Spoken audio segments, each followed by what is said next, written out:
네, 반갑습니다. 12월 24일 크리스마스 이브입니다. 자, 오늘 아침 시황 시작할게요. 자, 미국 증시는 상승 마감을 하면서 산타랠리를 이어가고 있다. 이렇게 말을 하고 있습니다. 가까스로 되살린 산타랠리 이렇게 되어 있죠. 자, 크리스마스를 전후로 해서 일단 주가가 올라가는 것을 산타랠리라고 하는데 떨어져 버렸다라면 아니잖아 이렇게 할 수 있지만 네, 일단 상승세로 전환이 됐기 때문에 산타랠리가 이어지고 있다 이렇게 이야기를 하고 있는 거죠. 다우지수와 나스닥은 모두 장 초반에 조금 하락세를 좀 보였습니다. 하락 출발한 이후에 주가 떨어지고요. 그 다음에 반등세로 연결되면서 마지막에 상승 전환이 됐죠. 자, 이런 부분들은 긍정적으로 볼 수 있다고 그랬죠. 장 중에 뭐 주가가 하락을 하든 폭락을 하든 중요하지 않습니다.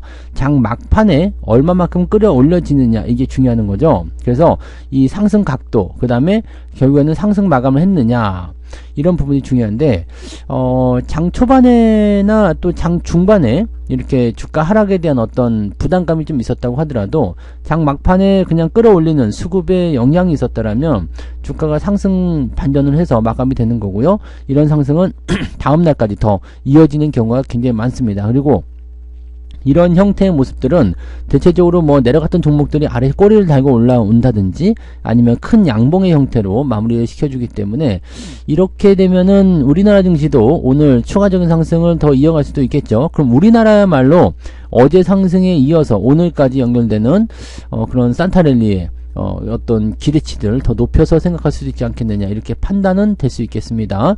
그 정도까지를 한번 생각해 볼 필요는 있을 것 같아 보이고요. 다우지수는 플러스 0.16, 나스닥은 플러스 0.98, S&P 500은 플러스 0.73 상승했고요. 뉴스 알아보도록 합니다. 산타랠리 올 것인가? 뉴욕 증시가 일제히 상승했다. 12월 소비자 신뢰지수가 지난 9월의 최저 수준이다. 그러니까 소비자 신뢰지수는 떨어졌는데 그래서 하락 국면이 있었지만 반등에 성공했다. 애플하고 팔란티어가 장중 최고가 찍었고요. 테슬라, 메타, 엔비디아 이 기술주 중심의 상승은 굉장히 긍정적이겠죠. 비트코인은 93,000달러를 이탈했군요. 92,000달러대로 하락을 했고요. 시장에 지금 트럼프한테 산타 모자 씌워가지고 이렇게 붙여놨네요. 일단 트럼프의 어떤 효과 이런 걸 통해서 주가가 올라갈 것이다라고 기대를 하시는 분들도 계시는 것 같아 보이긴 합니다. 지금 장 초반에는 실망스러운 지표가 나오면서 한때 하락했다. 자, 이게 요거죠. 네, 12월 소비자 신뢰지수가 104.7. 일단 100보다 높았네요. 그래서 나쁘진 않은데 지난달에는 112.8. 예상치는 113이었는데 오히려 104.7로 떨어지면서 야이씨 그지같아 이렇게 얘기가 나왔던 거죠. 그런데 이렇게 그 상황이 나쁘게 나오니까 오히려 이런 약한 경제 수치가 아직도 연준의 이런 상황들을 가지고 가는 거야. 매파적 기조를 바꿀 수 있다는 전망이 나왔다.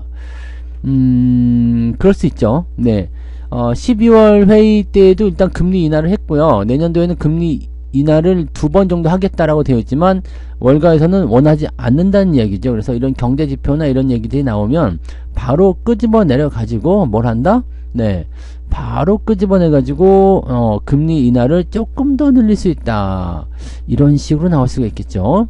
그러면은 2번이 아니라 3번도 할 수 있지 않겠니? 라는 식으로 슬슬 얘기를 또 하고 있다는 얘기가 되는 거죠. 자, 그래서 금리 인하 기대감이 다시 커지는 형태가 됐기 때문에 기술주들의 상승이 나타나게 됩니다. 테슬라와 메타는 2% 넘게 상승했고요. 엔비디아는 3% 넘게 올랐네요. 요즘에 약세가 좀 보이더니 계속 가네요. 브로드컴은 또 올랐어요. 5.5%. 이렇게 되면은 네, 우리나라 기술주나 반도체 쪽 분위기가 조금 더 살아나면서 주가 상승이 더 진행될 수 있을 가능성도 있겠다 보여지네요. 자, 닛산 자동차와 합병을 추진한 혼다 같은 경우는 네, 12%나 올랐습니다. 자, 애플 같은 경우는 장중 역대 최고치. 그래서 255.27달러. 네, 이쪽은 뭐 계속 뭐 신고가다, 뭐 상승이다 이렇게 얘기 나오는데 우리도 올라가야죠. 우리도 추가적으로 더 상승하고 추가적으로 더 올라가고 이렇게 나와주면 될 것 같아 보입니다. 자, 처음 나스닥 100에 편입된 마이크로스트레지는 8% 정도 하락했다. 여기도 똑같네요. 이제 뭐 어디에 편입된다, 뭐 나온다 그렇게 되면 좀 떨어지는 모습이고 비트코인이 이제 92,000달러대로 떨어졌는데, 지금, 이 조정이 당분간 더 이어질 수 있다라고 얘기를 좀 하고는 있네요. 그죠? 그래서 그 정도도 한번 생각할 필요성도 좀 있을 것 같아 보이고요. 뭐, 아무튼, 네, 비트코인 같은 경우는, 네, 위쪽에서 지금 내려오는 단계로 들어가게 되면은 약간은 조심해야 됩니다. 뭐든지 올라갔다가 떨어지는 형태가 나타났을 때는 항상 조심을 해야 되는 거죠. 네, 그래서 그런 부분들은 참고하고 계시면 될 것 같아 보입니다. 연준 정책에 민감하게 변동하는 2년물 국채금리가 2.8%, 2.8 베이시스 포인트, 0.028이죠. 네, 이 정도 상승해서 4.34에 머물러 있다. 자, 그 다음에 장기 국채금리가 4.59. 뭐 정상적으로 됐네요. 그죠? 네. 크게 문제될 건 없어 보이는데, 조금 더, 열심히 분발을 해야 될 것 같아요. 금리는, 그죠? 네. 국채금리는 조금 더 열심히 분발을 해야 되겠고, 아직까지는 뭐 불안하다, 이런 식의 느낌을 좀 가져갈 수는 있겠죠. 자, 금융주, 줍줍의 기회일까? 밸류업 불확실성에 대한 우려가 과도하다.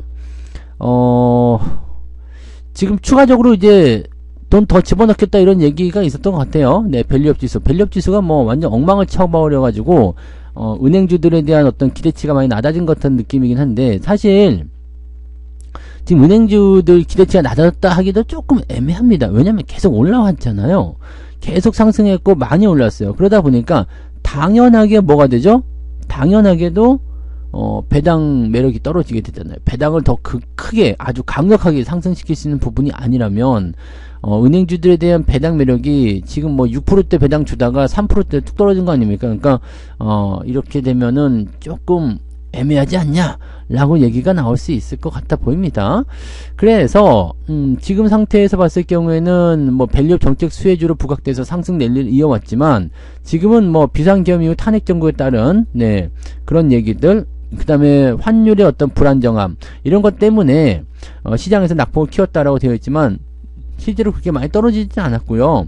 그 다음에 떨어지더라도 아직까지도 네, 주가가 높은 수준에 있기 때문에, 왜냐면 주가는 많이 올라갔지만 배당금은 그렇게 빨리빨리 올릴 수가 없거든요. 그러니까 그런 내용들이 나타나면서 배당에 대한 매력이 떨어졌다는 걸 생각해야 되겠죠. 그러면 이거를 생각할 때는 배당을 더 키워줘야 되는데 쉽지 않겠죠. 그러니까 은행주들 같은 경우나 이 밸류업 같은 경우도 뭐 단기적 급등주를 이렇게 생각을 하게 되는 게 가장 문제인 것 같아요. 배당금이 여전히 높다라면 상관이 없지만 주가가 올라가 버려서 배당금이 낮아져 버렸어 라고 생각된다. 배당 수익률이죠. 배당 수익률이 낮아져 버리게 되면은 둘 중에 하나 생각해야 돼요. 나는 주가 상승을 통해서 차익 실현을 챙겼다, 수익을 챙겼다, 뭐 그럼 배당을 포기해야 되는 거고요. 주가는 상승하지 않았지만 배당이 높아졌기 때문에 나는 그쪽에서 또 수익을 챙겼다 라고 한다면 주가 상승보다는 배당에 집중해야 되는 모습인데, 주가도 올라가고 배당도 같이 올려줘라, 요거는 사실 단기간에 일어나기는 어렵습니다. 물론 이제 이 밸류업이라든지 주주 환원에 대한 기대치를 가지고서 주가가 계속 상승할 수 있는 가능성은 있어요. 하지만 그런 부분들이 한꺼번에 나오기는 어렵죠. 지금 보세요. 금융지주의 총 환원율이 50%에 이르렀다 라고 되어 있지만 실제로 주가가 더 상승하는 모습이 나타나서 이런 배당금이 더 이렇게 올라갔음에도 불구하고 여전히 배당 수익률이 낮다라고 될 수 있는 부분이잖아요. 그러니까 이런 내용들은 조금 애매한 거죠. 그러니까 지금 중요한 건 뭐냐면 단기간에 대응하려는 움직임을 좀 버리셔야 되는 것 같고요. 은행주들은 둘 중에 하나만 선택하세요. 많이 올라가는 형태의 모습을 해서 수익을 챙겼다. 오케이. 근데 여기서 나는 배당까지 같이 챙겨야 되겠다. 이거는 단기간에 되지 않습니다. 주가가 일정 구간 조정을 좀 받을 수 있겠죠. 주가가 한 번 정도 내려갈 수 있는 형태가 됐다가 뭐 다시 올라가는 상황이 벌어지게 되면 다시 주가 내려가면 또 다시 배당 매력도가 올라갑니다. 은행주들의 장점은 그런 거죠. 그러니까 장기적으로 뽑아가면서 계속 내가 싼 가격에 샀을 때 그때에 받을 수 있었던 배당금을 계속 챙기면 되고, 또 수익이 어느 정도 발생했기 때문에 이제는 손실로 들어갈 확률이 많지 않잖아요. 그러면은 수익이 유지가 되는 상태에서 고배당을 계속 챙기는 그런 전략으로 가셔도 괜찮다는 얘기거든요. 그래서 지금 현재로서는 이제 얘네들이 이렇게 나오고 있죠. 주가 조정 시 매수를 추천한다. 이게 정답이죠. 주가가 조정하게 되면 당연히 가격적인 부분이 떨어지더라도 배당금에 대한 수익률이 높아지니까. 그러면 은행주들 갖고 계신 분들은 선택을 하셔야 되겠죠. 내가 이거를 계속 들고 갈 것이냐 아니면 팔아먹을 것이냐, 이거 고민 많이 되실 텐데 장기적으로 가져가실 분들은 떨어지는 거 감안하고 기다렸다가 배당 받으면서 기다렸다가 네 떨어지면 주식을 조금 더 추가 매수해가지고 배당금을 더 높이시면 되는 거죠. 네. 그 다음에 나는 단기적으로 봤어. 난 배당금 이거 뭐고 필요 없어. 수익 이거 지켜야 되겠어. 라고 하는 분들은 일단 단기적으로 팔아놓고 그 다음에 현금을 들고 기다리는 거죠. 근데 단점은 뭐예요? 그냥 올라가 버릴지도 모르죠. 네, 배당이고 나발이고 모르겠다. 그러면 사람들이 몰려버리면 주가가 또 상승할 수 있거든. 그러면은 나는 못 사게 되는 거죠. 그런 리스크가 있다는 것 정도만 알고서 대응하시면 됩니다. 그래서 항상 이런 부분들 생각하셔야 되는 거예요. 그래서 지금은 이제 뭐 배당주 해가지고 뭐 주주 환원 해가지고 지금 은행주 어쩌고저쩌고 막 얘기 나오지만 은행주 고배당 이게 옛말이었어요. 주가가 많이 올라간 상태라서 고배당이 아닙니다. 이 상황에서 고배당 줄 수 있는 것들은 몇몇 기업들이 있습니다.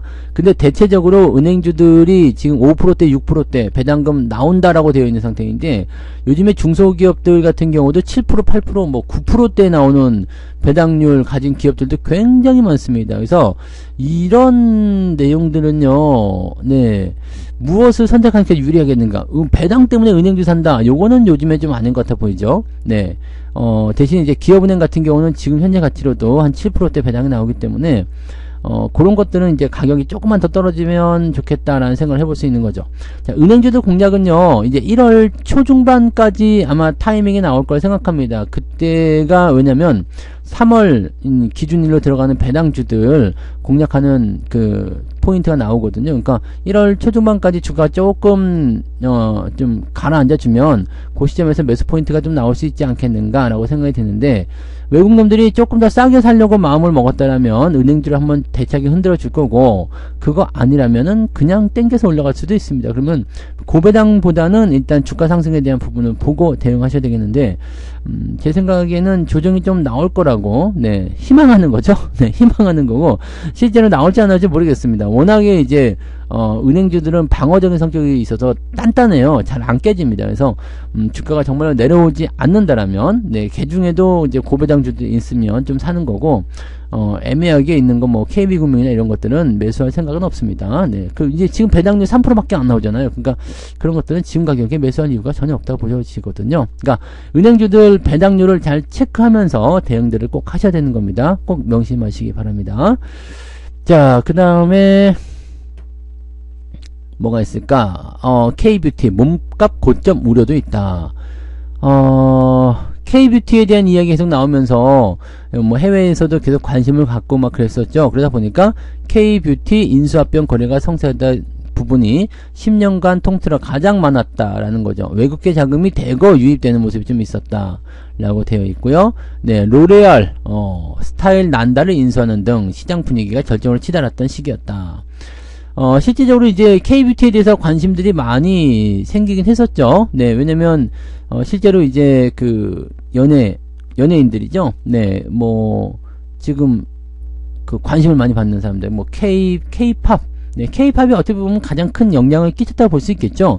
그래서 뭐, 블랙핑크 이런 사람들이 굉장히, 뭐, 저기 뭐야. 그 해외 쪽으로 유명하다라고 되어 있잖아요. 그래서 이렇게 되어 있는 거고, 요즘에 뭐, 아파트인가요? 거기도 이제, 나와 있죠. 아파트. 네. 너의 아파트. 뭐라고 하더라? 뭐, 랜덤 게임. 그러나? 네. 하여튼, 뭐, 그거 있잖아요. 그런 노래가, 아파트. 그게 원래 저거 술 게임이라면서요. 저는 술 안 먹어서 그런 건 처음 들어봤는데, 하여튼 뭐, 그렇다고 하대. 근데, 하여튼 뭐, 그런 것들이 이제, 그, 해외적으로 유명해지면서, 쟤 예쁜데? 저 가수 예쁜데? 뭐 이런 거 있잖아. 한국 뭐 연예인들 예쁜데? 그럼 어떻게 하면 하지? 저 사람들은 한국인이니까 한국 화장품 쓰겠지. 뭐 실제로 그럴 수 있겠죠. 네. 그런 상황이 있을 수 있다라는 부분이 되는 거죠. 그래서 이쪽으로의 어떤 관심도가 높아질 수 있다. 뭐 이런 거라고 판단하시면 될 것 같아 보입니다. 네. 자, 그 다음에 또 뭐가 있을까요? 카카오페이 증권은 첫 분기 흑자 전환했다. 네. 서학개미 덕분에. 해외 투자하시는 분들이 많아지다 보니까 수수료를 그만큼 많이 냈다는 얘기겠죠. 네. 자, 이런 부분들도 과연 투자자에게 유리한 것인지도 한번 생각해 볼 필요가 있습니다. 해외 주식 쪽으로 투자의 기회를 넓히는 것은 괜찮겠지만 증권사에게 더 많은 돈을 갖다 주려는 움직임이 아닌가라는 생각도 해볼 필요가 있겠습니다. 지금 이럴 때는 정말 국내 증시가 너무 한스럽죠. 국내 증시가 그래도 어느 정도 버텨주거나 흐름이 좋았다라면 얘네들이 이런 식으로 해외 쪽에서 수수료 왕창 매겨가지고 그렇게 해먹지 않았을 텐데, 처음부터 여러분들 한 5년 전, 6년 전 됐을 거예요. 그때부터 해외 주식 꼬드기면서 계속해서 뭐 국내 뭐 주식 계좌 거래하면 2만원 주네, 만원 주네, 그렇게 하면서 해외 주식 꼬드겼잖아요. 그런 부분들이 있었던 거. 자, 그때부터 생각하면은, 얘네들이 큰 계획을 세웠던 거 아닌가 생각됩니다. 그래서 주가 조정이 한번 떨어질 때, 이렇게 해외 주식으로 계속 빨아당겨서. 지금은 증권사들 수수료가 아주 짭짤합니다. 그래서 국내 주식은 거의 버렸다고 봐야 되겠죠. 어떻게 보면은 이 해외 주식으로 더 몰기 위해서 국내 시장을 더 압박하는 그런 용도로 리포트 쓰는 거 아닌가 싶은 생각도 좀 있어요. 자, 환전이 급증하고 있다. 달러 갖고 계신 분들이 원화로 바꾸는 환전이 급증한다. 이거 많이 올랐으니까 그렇죠. 단기간에 또 많이 올라가면서 그런 형태가 나왔기 때문에 고객이 달러를 원화로 환전하는 기준은 1일에서 20일까지 2억 1,300만 달러, 2억 달러요. 와, 대단하네. 이거 어디 여행 가려고 바꾸는 게 아니야. 그냥 원화로 바꿨을 때 이게 이제 돈이 된다는 얘기거든요. 자, 일평균 환전액이 1,000만 달러 넘은 것도 지난해 8월 이후에 처음이었다. 이야, 대단하구만요. 일별 환전액을 보면 비상계엄 직후인 지난 4일 2,300만 달러. 자, 근데 재밌는 게요. 보통 나라가 비상사태에 걸린다거나 그러면은 대부분 원화를 달러로 바꾸거든요. 원화를 달러로 바꾸는데 지금은 달러를 원화로 바꾸고 있어. 야, 이거는 무엇이냐? 야, 이것을 기회를 삼는다. 그 국민들의 의식이 조금 바뀐 것 같다 생각이 들어요. 그죠?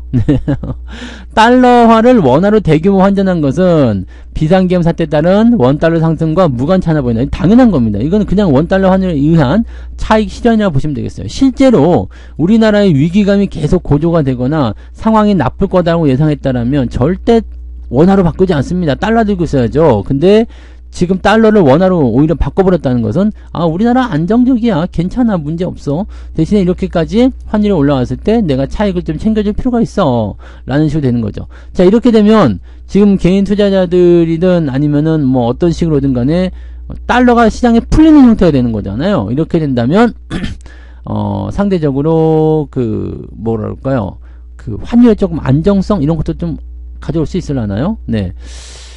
글쎄, 요거는 조금 더, 생각해 볼 필요는 있을 것 같아요. 환율은 계속 올라가지만, 환전 금액은 늘어났다. 그럼 달러가 계속적으로 시장에 풀린다라는 얘기가 되는 거라서, 환율의 추가 상승을 기대하고 달러를 매수하는 고객도 있지만, 이미 많이 올랐기 때문에, 투자하기에는 부담스러운 구간이다. 라고 되어 있습니다.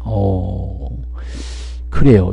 이런 식으로 나와 있다라는 부분도 우리가 생각을 해줄 필요가 있다는 거죠. 그래서, 지금은, 이런 형태의 모습들이, 우리한테는 이제 긍정적으로 조금 받아들여질 수도 있지 않을까 생각되기도 합니다. 환율 같은 경우가 더 이상 올라가지 않는다라면 여기서 나타날 수 있는 기대감들도 제법 생길 수 있거든요. 그러니까 그런 부분들 우리가 한 번씩 또 체크하시 보시면 좋을 것 같아 보여요. 오늘 뉴스가 거의 없네요.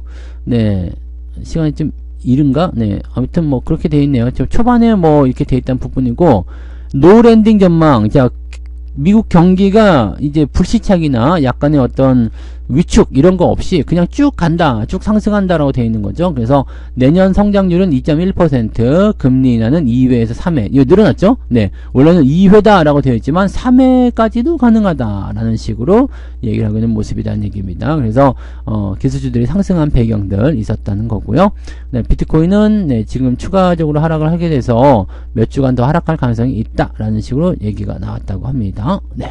외국인 자금은 2조 5천억 이탈 계속되고 있다는 이야기. 자, 이거 슈퍼 301조.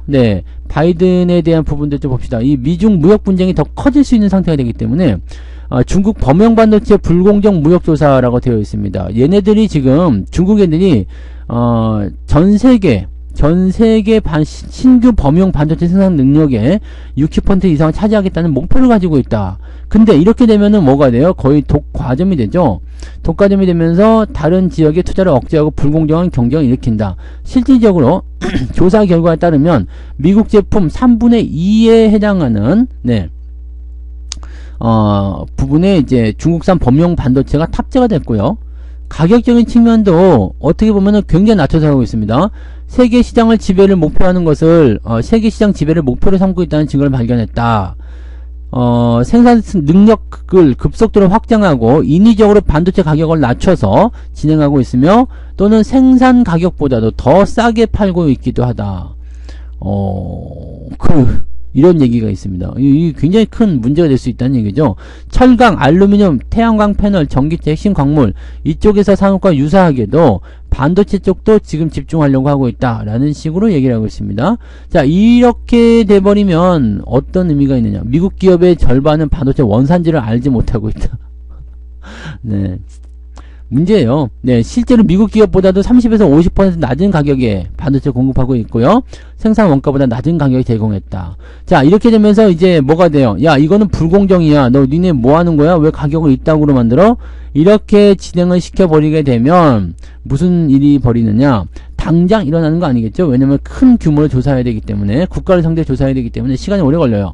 조사에 몇 달이 걸릴 것으로 예상되고 있기 때문에 누구냐? 트럼프가 취임을 하고 나서 진행이 된단 말이에요. 트럼프가 취임을 하고 나서 진행이 되게 되면 바이든 행정부가 조사를 해놓고 나서 트럼프한테 넘겨주는 거야. 그렇게 되면 어떻게 되겠어요? 트럼프는 안 그래도 중국한테 관세 매기고 싶은데 여기다가 그냥 쉽게 야, 우리가 조사해서 해놨어. 네가 이제 결단만 내리면 돼. 이런 식으로 만들어지는 내용이 좀 되는 거죠. 그래서 중국과의 무역 분쟁이 또 심각화될 수 있는 상태가 될 수 있겠는데, 지금 반도체 같은 부분들 잘 생각해보면 중국을 완전히 이렇게 때려 부시는 형태로 가게 된다 그러면 중국 같은 경우는 또다시 좌절할 수 있어요. 중국이 트럼프 1기 시절에 반도체 쪽 그 권기를 통해서 좀 뭔가 올라가 보려고 하다가 완전히 짓밟혔죠. 자, 그런 상태에서 다시 지금 슬금슬금 움직이고 있었다가 트럼프가 짜잔 하고 나타나면 또다시 애매한 구간이 될 수도 있습니다. 그래서 그런 구간들이 있을 수 있다는 걸 참고하셔야 될 것 같고요. 반도체를 억누르게 되면 요거는 완성품과는 달라요. 반도체 자체가 중간재입니다. 그렇기 때문에 요 부분들을 억누르게 되면 오히려 우리 기업들에게는 이번에는 호재가 될 가능성이 높습니다. 경쟁 상대를 누르는 거거든요. 그렇게 되면은 호재가 될 가능성이 높기 때문에 아마도 미국 쪽으로 반도체 쪽 대응을 할 수 있는 부분이라면 아마 우리나라의 기업들이 수혜를 받을 수 있는 상황이 될 수 있을 것이다 라는 식으로 생각은 해보실 수 있겠습니다. 뭐 요거는 나쁜 소식은 아닌 것 같아요. 그래서 이거는 트럼프를 약간 응원해야 되겠죠. 근데 모든 상황에 대해서 하는 것보다 또는 우리나라 기업들을 괴롭히는 것보다는 중국만 좀 괴롭혀라 이렇게 얘기를 살짝 하고 마무리를 하도록 하겠습니다. 크리스마스 이브니까 즐겁게 또 시장이 상승하면서 빨간색, 원래 산타도 빨간색 옷 입고 있잖아요. 그래서 빨간색으로, 이렇게 탁 물들어지는 오늘 계절을 또 한번 기대를 해보자고요. 자, 오늘도 화이팅 하시고요. 저는 장중시장 때 다시 올게요. 고맙습니다. 본 방송에서 제공되는 모든 정보는 투자 판단의 참고 자료이며 투자의 최종 책임은 본 방송을 이용하는 본인에게 있습니다.